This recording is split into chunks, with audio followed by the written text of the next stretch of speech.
guys, kembali lagi di Wiga Podcast. Ngobrol asik, bahas yang unik, dan tentunya seru dan makin epic. Halo, bareng aku Nafil Sadelavana dan juga rekan aku. Nama saya Dina Rosita Dewianti.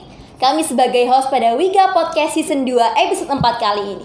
Nah, pada kali ini kita akan membahas topik yang bisa dikatakan lumayan booming ya Kak Dina. Pada kali ini, nah kita juga kedatangan seorang bintang tamu kita. Mungkin kakaknya bisa perkenalan dulu. Halo teman-teman, saya Muhammad Hairul Fahmi dari Dewan Perwakilan Mahasiswa. Tentunya sebagai perwakilan mahasiswa, saya usahakan mewakili suara kalian dengan yang terbaik. Oke, Kak siapa tadi? Fahmi. Kak Fahmi. Kak Fahmi, oke. Kak Fahmi ini mungkin sekarang menjabat sebagai apa Kak di Widyagama? Alhamdulillah diamanahkan sebagai Ketua Umum Dewan Perwakilan Mahasiswa. Dewan Perwakilan Mahasiswa, DPM ya Kak ya? Oke, jadi Kak Fahmi ini sekarang menjabat sebagai Ketua Umum Dewan Perwakilan Mahasiswa di Institut Teknologi dan Bisnis Widyagama Lumajang. Nah Kak Fahmi sekarang semester berapa nih Kak? Masih semester 4. Semester 4 sudah menjabat sebagai Ketua Umum DPM ya Kak? Iya. Kayak hebat banget. Oke, jadi Kak Fahmi ini menjabat di semester 4. Jadi nggak harus semester tua ya Kak ya, kalau menjabat DPM? Iya. Oke. Nah, kalau DPM itu mungkin teman-teman ada yang kurang tahu DPM itu apa. Mungkin Kak Fahmi bisa menjelaskan sedikit DPM itu apa Kak Fahmi? Kalau Dewan Perwakilan Mahasiswa sendiri itu hampir mirip dengan DPR RI. Karena di Widyagama ini kan ibaratnya kita menjalankan roda organisasi selayaknya miniatur negara. Oke. Kita mengadopsi benar-benar miniatur negara seperti di Indonesia. Kita juga menggunakan trias politika yang mana ada kekuasaan eksekutif, yudikatif, sama legislatif. Nah, sama halnya dengan DPR RI, Dewan Perwakilan Mahasiswa di sini itu membidangi lembaga legislatif. Seperti itu. Oke, jadi kalau DPM sendiri itu kan berkecimpung di undang-undang ya Kak ya, undang-undang kampus gitu. Nah, mungkin Kak Fahmi bisa nge-spill sedikit nih undang-undang apa aja yang ada di kampus Widyagama Lumajang. Kalau produk hukumnya kami biasanya nyebutnya prolegma, Kak. Jadi ada banyak, sebenarnya cukup kompleks juga di Widyagama. Dari hierarki tertinggi kita memiliki konstitusi. Biasanya teman-teman nyebutnya konstitusi keluarga besar mahasiswa. Di bawahnya konstitusi ada 5 undang-undang. Di antaranya undang-undang organisasi mahasiswa, undang-undang pemiluan, kemudian undang-undang PKKMB, kemudian undang-undang PTKPO, dan undang-undang kongres. Seperti itu. Berarti semua kegiatan mahasiswa sudah diatur di undang-undang yang ada di ITB Widyagama Lumajang, seperti itu Kak? Kurang lebih seperti itu, namun secara teknis, lebih teknisnya lagi sebenarnya ada lagi turunan dari undang-undang. Biasanya setiap instansi di Widyagama itu punya kayak ADART seperti ada itu. ART. Gitu. Tiap UKM gitu ya Kak ya? Yeah. Punya ada ART. Iya. Ini dari Kak Dina pertanyaan? Kan mungkin banyak teman-teman yang belum tahu tugas-tugas DPM. Apa aja sih tugas DPM itu? Tugas DPM tentunya seperti lembaga legislatif pada umumnya itu ada 3, namanya tugas dan fungsi lembaga legislatif. Dari segi pengawasan, kemudian penganggaran, dan legislasi seperti itu. Kak Fahmi ini sudah berapa lama menjabat Kak? Kurang lebih 5 bulanan. 5 bulan. Selama 5 bulan terakhir ini Kak Fahmi kegiatan apa aja nih Kak yang sudah diselenggarakan oleh Dewan Perwakilan Mahasiswa selama Kak Fahmi menjabat ini? Tentunya sebagai implementasi menjalankan tugas dan fungsi kami sebagai lembaga legislatif mahasiswa, dari fungsi pengawasan kita selalu on time untuk menjalankan pengawasan ataupun pendampingan terhadap mitra kerja kami eksekutif dari kementerian. Pun juga dari awal perencanaan kegiatan hingga pelaksanaan, teman-teman di Komisi 1 dan 2 ya, pengawasnya itu Komisi 1 dan 2 sudah melakukan pendampingan untuk teman-teman organisasi di Widyagama dari awal perencanaan kegiatan hingga pelaksanaan kegiatan. Kalau dari legislatif sendiri, kita sudah melakukan langkah memperbarui Undang-Undang Ormawa. Karena kami rasa perlu adanya pembaruan dari segi kompleksitas, pembahasan di dalamnya itu perlu diperlengkap lagi Kak. Okay. Kemudian dari segi penganggaran, sama halnya dengan pengawasan, di awal periode itu Dewan Perwakilan Mahasiswa melaksanakan musyawarah kerja yang itu adalah momen untuk teman-teman Ormawa merencanakan program kerja dan mengajukan anggaran ke Badan Anggaran semua Ormawa, dan kemudian Badan Anggaran menyetujui pengajuan anggaran teman-teman dengan melakukan selektif. Jadi nggak semua programnya teman-teman ini bisa diterima, tapi diselektif lagi oleh Badan Anggaran. Jadi ketiga fungsi tadi sudah kami lakukan, dan kurang lebih dari bulan Januari hingga sekarang ada 24 kegiatan yang sudah kami lakukan. 12 diantaranya adalah permusyawaratan, dan 12 lainnya itu program prioritas kami. Seperti itu. Biasanya kan kalau di UKM itu ada program kerja ya Kak. Berarti kalau di DPM juga ada program kerja? Kalau di DPM sendiri itu lebih ke pelaksanaan tugas dan fungsi, karena kalau lingkupnya program kerja atau kegiatan itu lebih masuk ke ranahnya eksekutif. Oke. Jadi DPM sendiri itu adalah lembaga yang mengawasi berjalannya program. Karena kita adalah wakilnya mahasiswa, jadi kita harus mengontrol berjalannya program kerja di birokrasi Ormawa ini sebagai upaya mewakili mahasiswa agar supaya program kerja yang berjalan di organisasi mahasiswa ini berjalan dengan lancar dan berdampak untuk mahasiswa, seperti itu. Setelah menjabat beberapa bulan, kegiatan apa saja sih yang udah diselenggarakan oleh DPM? Ya tentunya sesuai dengan visi misi kami di Dewan Perwakilan Mahasiswa untuk meningkatkan progresivitas pelaksanaan tugas dan fungsi. Itu di 3 bulan pertama kami fokuskan ke internal.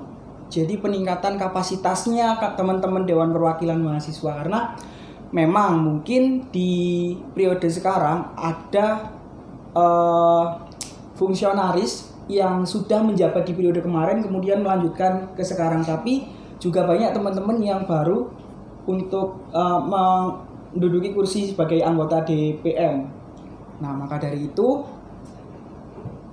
setengah bulan awal itu kami fokuskan peningkatan internalnya teman-teman anggota terlebih dahulu. Seperti itu. Oh, berarti banyak yang baru anggota DPM ya Kak? 50-50. Oh, 50-50. Yeah. Kan tadi kan Kak Fahmi menjelaskan bahwa masih 5 bulan menjabat nih Kak ya. Yeah. Mungkin selama 5 bulan menjabat ini Kak Fahmi ada nggak hambatan selama menjadi ketua umum di Dewan Perwakilan Mahasiswa ini? Untuk hambatannya sendiri sebenarnya masalah klasik organisasi.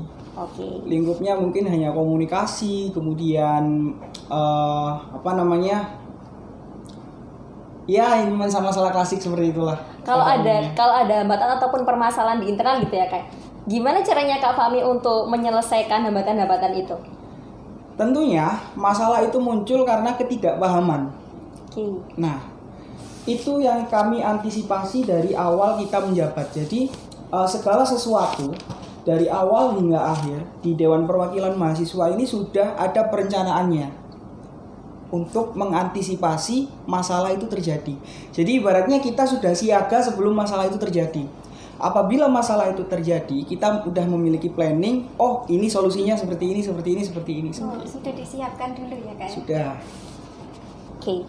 Nah, Kak Fahmi tadi menyebutkan bahwa DPM itu berkecimpung di ranah undang-undang kampus ya Kak? Iya. Kalau membahas undang-undang yang akhir-akhir ini dibahas itu tentang putusan Mahkamah Konstitusi tentang Undang-Undang ITE. Nah, menurut Kak Fahmi, Undang-Undang ITE ini dibuat untuk apa sih Kak? Undang-Undang ITE ya? Iya.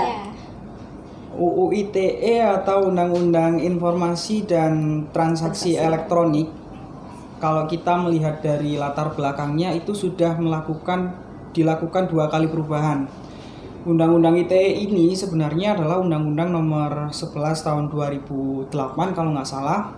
Kemudian dalam proses perjalanannya dirubah yang pertama kali tahun 2016 dan kemudian disesuaikan lagi atau disempurnakan pada tahun 2024 menjadi Undang-Undang nomor 1 tahun 2024 pengganti Undang-Undang nomor 11 tahun 2008 tentang ITE atau Informasi dan Transaksi Elektronik.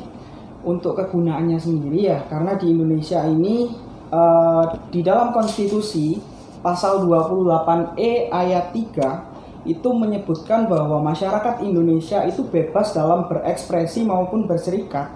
Maka dari itu pemerintah awalnya itu bertujuan untuk membuat penyeimbang antara kebebasan berekspresi dengan hak untuk melindungi nama baik dan data pribadi. Nah, mungkin kalau dari perspektif saya seperti itu dengan adanya Undang-Undang ITE. Jadi harusnya antara konstitusi yang menyebutkan kebebasan berekspresi dengan Undang-Undang ITE yang melindungi melindungi data pribadi dan nama baik ini sebenarnya sama-sama masuk dalam kategori hak asasi manusia. Seperti itu. Dan kedua unsur ini harusnya saling mengimbangi. Namun dalam proses pelaksanaannya dari 2008 sampai 2016 bahkan sampai 2024 itu terdapat beberapa pasal karet yang sering disalahgunakan oleh oknum. Nah, pasal karet diantaranya mungkin teman-teman mahasiswa bisa cari informasi sendiri ya. Saya cuma menyebutkan gambaran umumnya. Pasal karetnya itu terdapat pada pasal 27 ayat 3, kemudian pasal 28 ayat 2, kemudian pasal 29, pasal 36, dan pasal 45. Itu adalah pasal yang problematik menurut pakar-pakar hukum di Indonesia. Nah, dari pasal karet tersebut sudah terdapat beberapa teman-teman jurnalis yang sempat dipidanakan oleh pasal karet tersebut. Saya ambil contoh satu studi kasus dari kasusnya kalau nggak salah Prita Mulyasari, jurnalistik Indonesia, itu melaporkan pelayanan dari salah satu rumah sakit yang tidak efektif. Namun di balik pelaporan itu, beliau malah terkena di framing seolah-olah dia menjatuhkan nama baik. Akhirnya dia dipidanakan. Padahal kalau kita lihat tugas fungsinya jurnalistik memang seperti itu, sebagai social control. Nah, baik dari kebijakan yang bernilai positif dan kebijakan yang bernilai negatif, teman-teman jurnalis ini berhak untuk meliput. Karena jurnalis ini adalah media yang menentukan arah dan sudut pandang masyarakat dalam menilai pemerintah, seperti itu.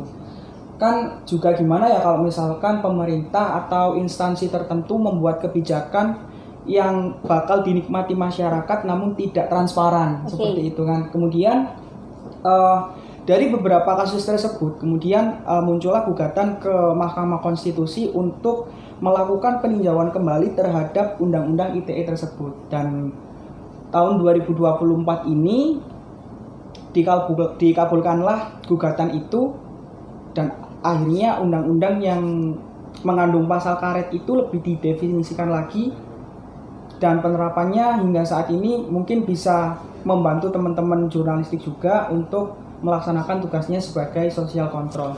Karena teman-teman jurnalistik juga ini sebenarnya dilindungi oleh produk hukum, oleh Undang-Undang Jurnalis kalau nggak salah tahun 1999. Jadi sudah ada legalitasnya sendiri mereka dalam melaksanakan tugas dan fungsi. Dan kalau misalkan jurnalistik ini meliput berita namun beritanya terlalu mencoreng nama baik ya, misalnya jurnalistik itu punya dewan pers namanya. Jadi hal semacam itu seharusnya cukup diselesaikan di ruang lingkupnya dewan pers, tidak sampai ke ranah pidana. Seperti itu. Tadi kan Kak Fahmi juga menjelaskan beberapa pasal yang dikatakan pasal karet gitu kan ya. Pasal karet kan pasal yang gantung gitu kan. Mungkin Kak Fahmi bisa menjelaskan satu pasal, mungkin menjelaskan isinya satu pasal itu, kemudian letak yang bikin gantung itu di mana? Kalau nggak salah pasal 27 ayat 3 itu menyebutkan bahwa penyebaran data pribadi, ujaran kebencian itu masuk dalam ranah pidana. Intinya seperti itu ya. Nah, ujaran kebencian dan penyebaran data pribadi, oke lah kalau data pribadi. Tapi kalau penyebaran kebencian itu kebencian yang bagaimana? Ketika tidak dijelaskan secara spesifik. Bahkan kita mengkritisi kebijakan kemarin seperti Inpres Presiden, instruksi Presiden itu bisa saja di-framing sebagai pencemaran nama baik oleh pihak yang mengambil kebijakan tersebut. Bisa saja di-framing seperti itu, karena hukum modern sekarang itu bukan tentang siapa yang benar, tapi tentang siapa yang pandai berargumentasi ketika di ruang persidangan. Betul. Bisa saja seperti itu. Katanya kita udah bebas untuk berekspresi. Teman-teman bakal lebih berani atau malah lebih berhati-hati lagi sih, Kak? Harusnya lebih berani apabila teman-teman jurnalistik dalam mempublish informasi tertentu itu datanya valid dan akurat. Harusnya lebih berani karena mereka selain memiliki legalitas hukum sendiri sebagai pers di Indonesia, mereka juga sudah undang-undang ITE ini sudah disesuaikan sama kondisi zaman saat ini. Jadi ketika teman-teman jurnalistik memiliki data yang valid dan itu memang benar-benar fakta, ya udah di-up saja seperti itu. Karena masyarakat itu paling membutuhkan sebenarnya informasi-informasi transparansi terkait kebijakan sosial, biar masyarakat ini bisa menentukan arah kebijakan negara ke depannya ini seperti apa. Kalau berhati-hatinya, kalau misalkan teman-teman mendapatkan informasi yang belum valid sumbernya dari mana dan ini benar-benar terjadi apa tidak, hal seperti itu yang teman-teman harus berhati-hati. Oke, Kak Fahmi kan di Mahkamah Konstitusi telah mengubah beberapa pasal yang ada di UU ITE. Ya. Mungkin Kak Fahmi bisa menjelaskan atau memberikan suara Kak Fahmi kalau seberapa besar sih Kak dampak UU ITE ini terhadap kebebasan berekspresi di internet? Dalam kebebasan berekspresi di internet, Undang-Undang ITE ini sangat berpengaruh. Asalnya, ketika undang-undang itu belum disesuaikan tahun 2024, sudah tercatat 4 kasus yang sempat saya baca semalam itu melibatkan teman-teman jurnalistik yang terkena pasal karet. Seperti itu. Nah, kemudian setelah disesuaikan, harapannya itu teman-teman jurnalistik sudah bisa kembali melaksanakan tugasnya sesuai tupoksinya. Tentunya sangat berpengaruh dalam dalam publikasi di media sosial ya, karena akhir-akhir ini fenomena yang terjadi itu no viral no justice kan, seperti itu ya. Kalau misalkan undang-undang ITE itu belum disesuaikan dengan kondisi atau tupoksinya teman-teman jurnalistik, belum memberikan kelonggaran gitu ya maksudnya, tentunya dalam kita berekspresi di media sosial itu pasti sangat berpengaruh, karena pasti mikir-mikir, wah ini kalau aku ngeposting ini apa aku nggak apa-apa. Apalagi media sosial kan banyak cyber security di Indonesia gitu ya. Apalagi kasus terakhir tempo.com yang dikirimi kepala babi itu. Oh, oke. Nah, itu juga sebenarnya berpengaruh sekali dampaknya pembaruan Undang-Undang ITE ke publikasi di media sosial seperti itu. Oke, mungkin Kak Fahmi kan sebagai Dewan Perwakilan Mahasiswa nih Kak, mungkin bisa menyampaikan saran kepada teman-teman yang ingin melaporkan mungkin ada oknum yang itu melenceng dari yang namanya undang-undang. Melenceng dari namanya undang-undang. Ya, mungkin ada seseorang yang ingin melaporkan salah satu oknum yaitu melenceng dari undang-undang, tapi orang yang ingin melaporkan ini takut meskipun ada UU ITE ini. Tentunya kalau misalkan kita menemukan oknum yang dirasa melanggar pidana, kita bisa melaporkannya ke pihak berwajib dan pihak pemangku kebijakan di daerah sekitar orang yang melakukan tindak pidana. Misalkan tidak menutup kemungkinan bahwa siswa, siswi ataupun mahasiswa juga berpotensi melakukan tindak pidana. Namun di ruang lingkup masing-masing masyarakat di Indonesia tentunya ada pihak berwajib yang berwenang menangani kasus-kasus tersendiri. Misalkan BNN khusus untuk narkoba, polisi dan pelaporan untuk kejadian tindak pidana seperti kemalingan dan lain sebagainya. Kemudian di pihak internal pendidikan, semisal terjadi tindakan pidana oleh pihak internal instansi pendidikan tersebut, kurang lebih seperti itu. Jadi setiap perlakuan tindak pidana itu bisa disesuaikan dengan kondisi di mana tindakan pidana itu dilakukan. Oke, tadi Kak Fahmi sudah menjelaskan tentang mulai dari awal tadi DPM ya Kak. DPM. Tugas DPM dan lain sebagainya, kemudian dilanjut dengan membahas tentang topik UU ITE. Iya. Nah, itu tadi sudah dijelaskan semua pada Wiga Podcast kali ini. Kami ucapkan terima kasih kepada bintang tamu kita kali ini, yaitu Kak Fahmi selaku Ketua Umum Dewan Perwakilan Mahasiswa di ITB Widyagama Lumajang. Dan kami ucapkan terima kasih juga kepada teman-teman yang telah menonton Wiga Podcast Season 2 episode 4 kali ini. Kami ucapkan terima kasih dan jangan lupa like, komen, dan share video ini. Kami pamit. Oke, mungkin kata-kata terakhir. Dewan Perwakilan Mahasiswa akan melaksanakan sekolah legislatif untuk semua mahasiswa bisa mengikuti sekolah legislatif karena teman-teman akan bisa berkontribusi atau berkegiatan langsung dengan DPR di Kabupaten Lumajang. Terima kasih. Kami pamit undur diri. Wassalamualaikum warahmatullahi wabarakatuh. See you next time. Bye bye.